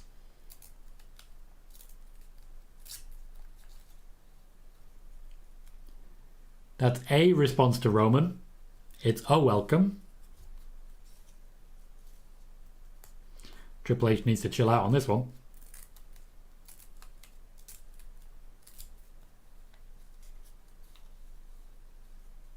Missed out on heavyweight there. FDR says his gimmick is basically a gaslighter. He gaslights everyone into thinking he's a dominant champion. That's a fair description for FDR, to be fair.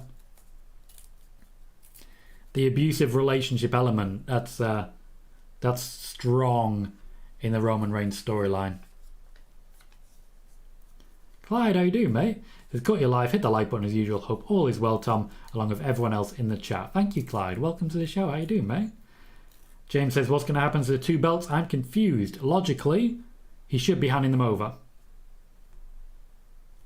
Mark says, I acknowledge my tribal chief. Sean says, Butch versus Corbin announces a Money in the Bank qualifying match. Interesting. Bailey says, how do donations affect the YouTube algorithm, if at all? So it's actually quite similar to chat rate.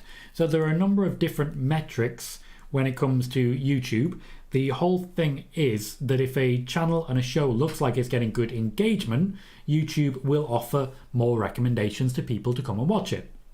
So when a show is doing well, when a show is lively, you will see viewership go up. When a show calms down, thank you very much David Morgan for subscribing on the YouTube side. You'll get a notification every time we go live, and in fact for all of our shorts content as well, covering news in very brief amounts of time to give you the information you need as fast as you can get it. When it comes to the YouTube algorithm, everything is based around what gets engagement. My recommendations go up based on how many people hit like on these videos, how many people chat as well. Donations are another form of engagement. It's not based on how much, it's based on how many. So the more people donate, the more immediately I'm seeing responses. As an example, FIFA Connor has been extremely generous with this channel in gifting many gifted subs to the channel. many gifted subs. Every time he does, the little number ticks up on my screen, and when I look at the amount of viewers, I see the graph shoot up.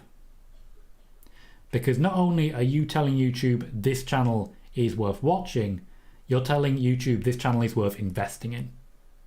And that's why it happens. Megan says Santos versus Ali. So Corbin and Ali, both of whom turned up on NXT, are also in Money in the Bank qualifying matches. Interesting. Sean says there haven't been any rundowns lately for Raw and SmackDown lately. Has WWE finally caught on? In many ways, yes they have. No Usos. We have Roman, we have Paul Heyman, we have Solo Sikoa.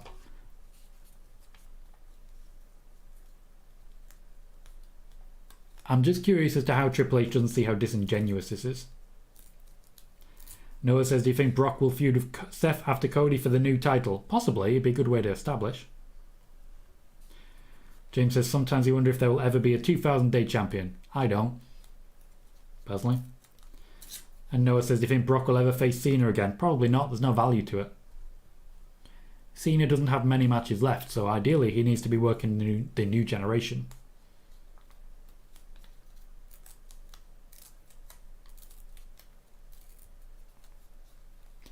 Okay, now I'm starting to think there's a reason Triple H has dropped it. That is gaudy. That's unnecessarily bright. So it's a standard WWE Championship, but instead of black or blue, it's gold. Designed to look a little closer to the World Heavyweight Championship. That is not an attractive belt. Now, do me a favour, rate the championship. I'm giving that belt a 3 out of 10 at most. 3 out of 10 at most. That is not good. Roman gets pyro. Still 20 minutes left of the show. Not sure what's happening here. Blue rightly pointed out Triple H held onto his title in the same manner. Eric says, do you think we get heel Liv when she comes back? There are no plans right now for Liv Morgan because they had to essentially cancel the plans that they already had for her. James says, that is gross. I saying, throw it on the floor, tell him you're all elite. I threw it on the ground. Noah says, will John Cena retire soon? Sooner than later. Blue says they did the ugly gold belt idea. No. And FDR says, that is just lazy.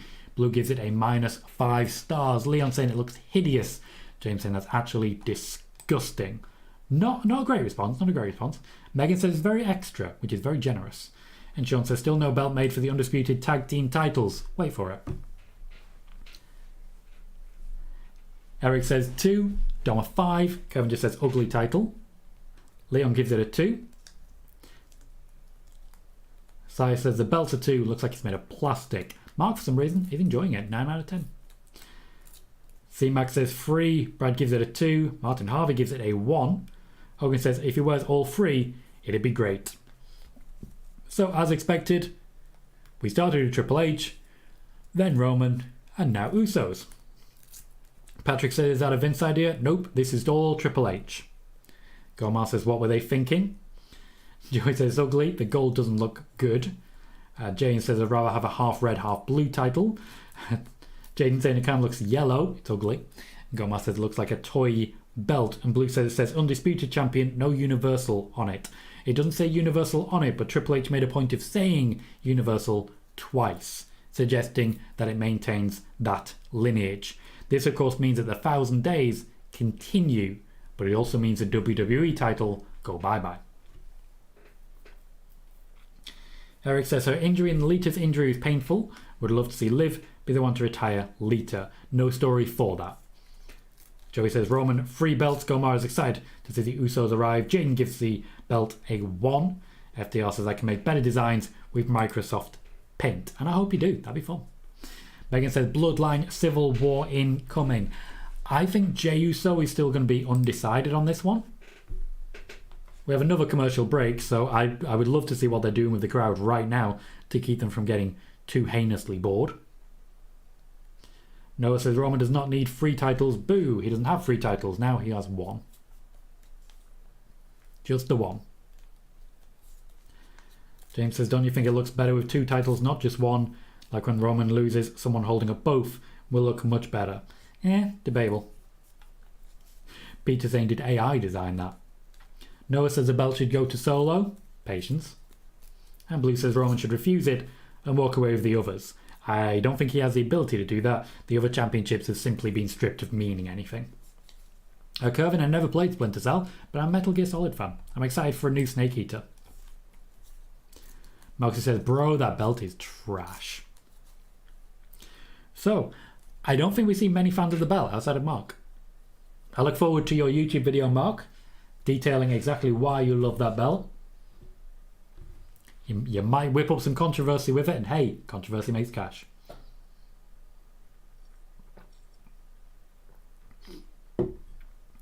We are into our last commercial break, and I've got to say, SmackDown's been pretty good this week. Wrestling quality's been high, starting with a 6-man tag match, plenty of decent hype for Money in the Bank. We have Roman Reigns now with a brand new championship. We had a reset of the women's division, but I do want to point out the main detractor for me is how short that women's match was. It was completely unnecessary to have such a short match. Also at the same time, I'll say Hit Row versus the OC, also not the strongest of performances. So far, I'm giving SmackDown a 7.5. Still a good show. Still a good show. Bismo, nope. Triple H is the one confirming the championships. I know if a lot of people are of the opinion that if they don't like something, it's Vince is doing, and if they like something, it's Triple H is doing. Triple H confirm these belt designs. Mark says I thought Triple H would have taken the other 2 titles. He probably did. Paul Heyman's still holding them, but eventually I'm sure he will. Noah says Roman is not an undisputed champion anymore. Yes, he is. Gomar says, what a downgrade. Gomar says they should have made it a mix of red and blue. And Joey says, I guess WWE is limiting the amount they spend on belts too. Oh, that's a good line. The Usos are in the ring with Roman Reigns and Solo Sikoa. I feel like they're still waiting for the cue from ringside. Jimmy Uso watching the commentary table. Michael Cole will cue him in. There's a bit of a peek. You will know that Jimmy and Roman are head to head. Jey Uso still conflicted to the side.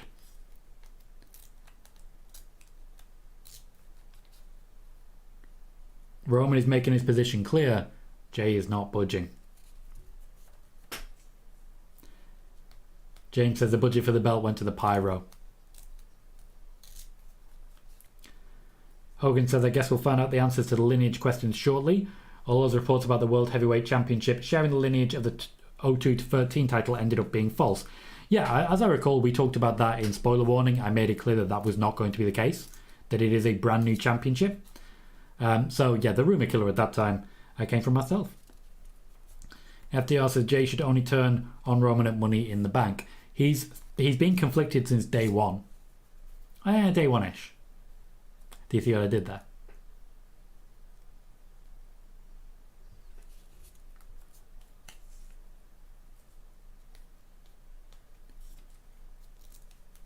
The fans are very much into this. The Bloodline segment is always quite fun. Appreciate that, FDR. Appreciate that. Sean says, imagine if Jimmy says Rock is the real tribal chief. Well, that would massively undermine himself. You've got to realise, if The Rock comes in now, every single person in the ring looks worse. Bailey says, watching Solo. Solo, I feel, will definitely attack the Usos. He's still loyal for now. Blue says he's literally not undisputed, just like Brock was no longer undisputed when Triple H got handed the World Heavyweight Championship. Joey says if there are any budget cuts, can they future endeavour this new belt? You guys are on fire today.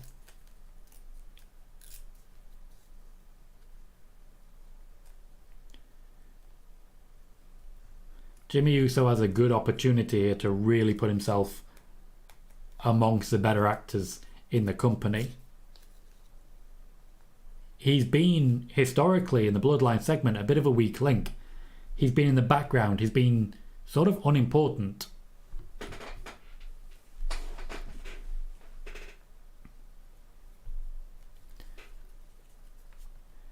He's appealing to Solo Sikoa.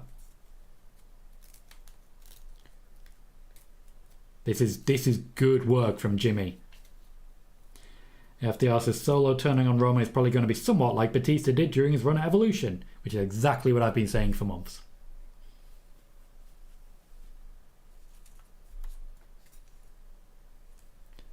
And Uso-chan. The Usos have been so back and forth on face and heel. Bismo says slow burn on this. Indeed. Roman capitalizing on that chant. Knows exactly what he's doing there. Silencing the crowd as well. Guys, he's doing that thing to the camera. I'm weak against that. That's not fair. You can't do that. That's not allowed. Now I can't stand up. Sean says, remember when Cody said Roman was going to be a chief without a tribe? Looks like he's starting to be right. Well, Cody will have to take that as a victory because that's the only victory he's going to get. Solo's got a microphone. Interested to see where this is going. Jey Uso isn't out yet. You can't start working on Solo.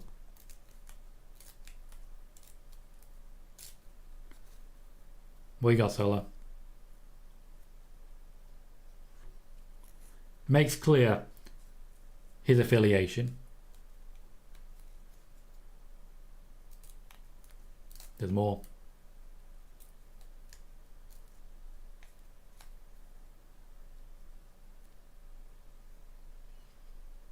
Is it all about to crumble? I think Solo's going to walk. He switched sides. I don't trust it. I do not trust that. James says 9 minutes left. Rikishi should come out and put them in their place. They don't need Rikishi. Again, would make all of them look worse. Sai says this is a swerve on Jimmy coming. Yep, I don't trust it from Solo. I think Jimmy's going to get thumbed.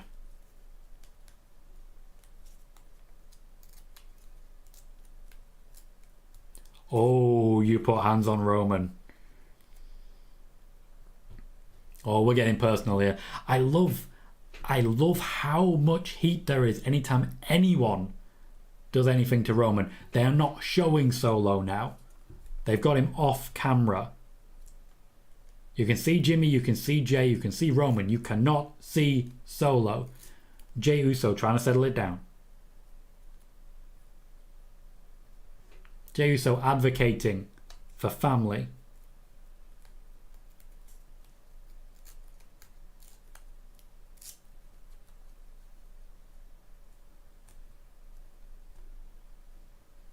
Jey Uso taking over right now.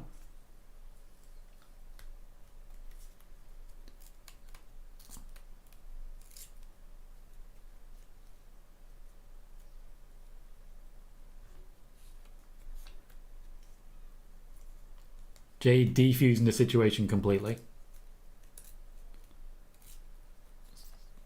Solo stretching his hand. He's sending a clear message to Roman.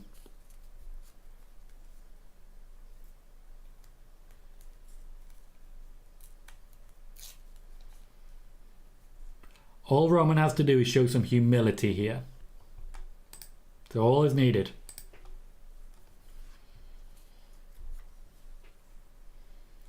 Now they're showing Solo. 5 minutes left. Roman Reigns sporting new gold. Jey Uso, the voice of reason. And it all goes quiet.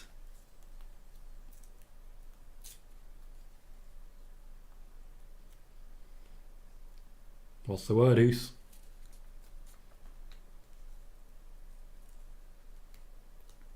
Okay. I think Roman's about to cry. I think he's trying to. Yeah, I don't trust this.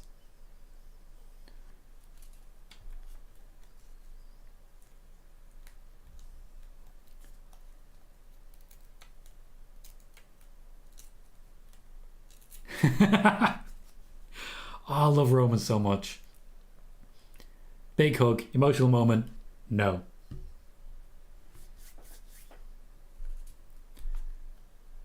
So matter of fact, so simple, no. Hey Patrick, how you doing, mate? Solo Sikoa takes down Jimmy Uso.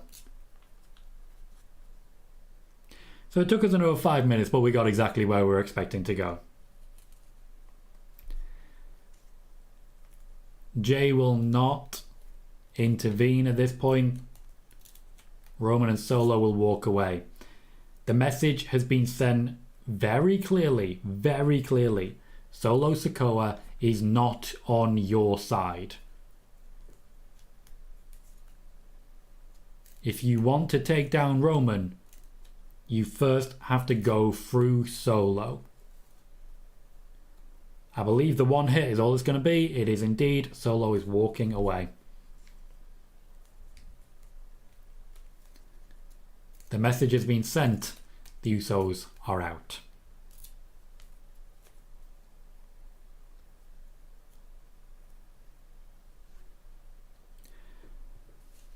Solo could well be all he needs. All he needs. Sai says, well done, Tom. Enjoyed that. Thank you, Sai. Always nice to have you. Let's have a good one, all. And you, Sai, have a great night. James says 3 minutes left, but typically SmackDown does run a little short. Sean said at the time, is this turning the Usos face? I think it will be, yes. Paul Heyman asking the important question. What about Jay? The Usos are out of the bloodline. Roman wants Jay back. And here we enter the phase where he loses the jewel in his crown. And the jewel in the crown is not the championship. The jewel in the crown is Jey Uso. You'll never be done. You'll never be done.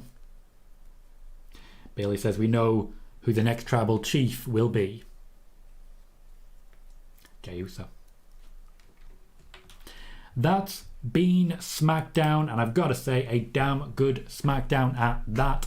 A very good final segment as well. Let me know your ratings for this week's SmackDown out of 10. Size already there. 8 out of 10 on SmackDown says, by the way. C-Max says Heyman still has both belts. That will not be lasting. Mark says, really enjoyed that, Tom. I'm off. Have a good weekend. And you too, mate. Thank you kindly for joining us. Gomar says, saw it coming from a mile away. I think we all did. And we're still happy with what we got. Kieran, you alright, mate? So is Roman just going to be holding the one gold belt now? I hope not. That seems the most likely scenario. It is, after all, an undisputed, dedicated belt. Joey says, do you think Jimmy will challenge Roman at Money in the Bank for the titles? I hope so. I certainly think that's a likely main event. Gomar gives it an 8.5 for SmackDown. FDR gives it an 8. Moxie is giving it an 8.5. And Bailey says 8 points off for that women's match. I'm basically there as well. I was giving it a 7.5 before the final segment, but the final segment definitely takes it slightly over the line. Yo, Wiggly, how are you? So at that point, that has been our SmackDown. We will be back live again on Monday for our usual Monday spoiler warning show, but I want to say a massive thanks to all of you who've joined us, even if it's just for a couple of seconds.